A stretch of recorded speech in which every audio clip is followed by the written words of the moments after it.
সোজা সাপটা উইথ তানিয়ার আজকের মেনু হচ্ছে চিংড়ি ভাপা। প্রথমে চিংড়ি মাছটাকে নুন হলুদ দিয়ে মাখিয়ে নিয়ে 10 মিনিটের জন্য রেখে দিতে হবে।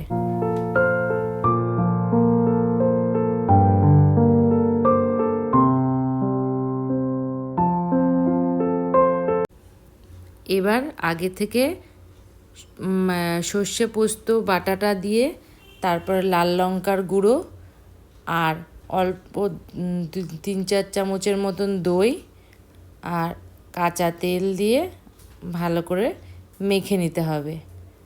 ভালো করে মাখা হয়ে গেলে আগে থেকে যে বাটিটা রেডি করে রেখেছি ওই টিফিন বক্সটার মধ্যে সবটাকে ঢেলে দিয়ে ওপর থেকে আরেকটু কাঁচা তেল আর লঙ্কা দিয়ে ভালো করে ঢেকে কড়াইতে আগে গরম জল ফুটতে দিয়েছিলাম ওটার মধ্যে স্ট্যান্ড দিয়ে টিফিন বক্সটা বসিয়ে দিতে হবে 20 থেকে 30 মিনিটের মতো।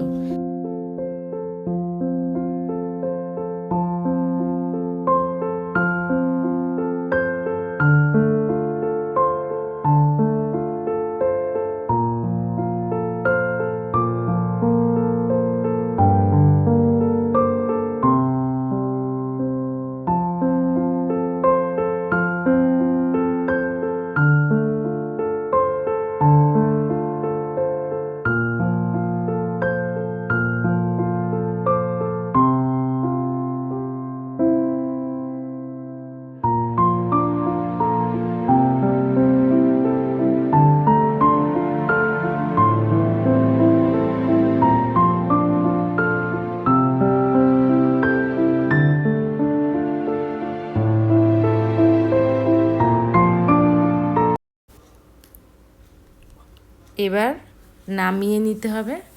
টিফিন বক্সটা খুলে গরম গরম ভাতের সাথে পরিবেশন করুন চিংড়ি ভাপা।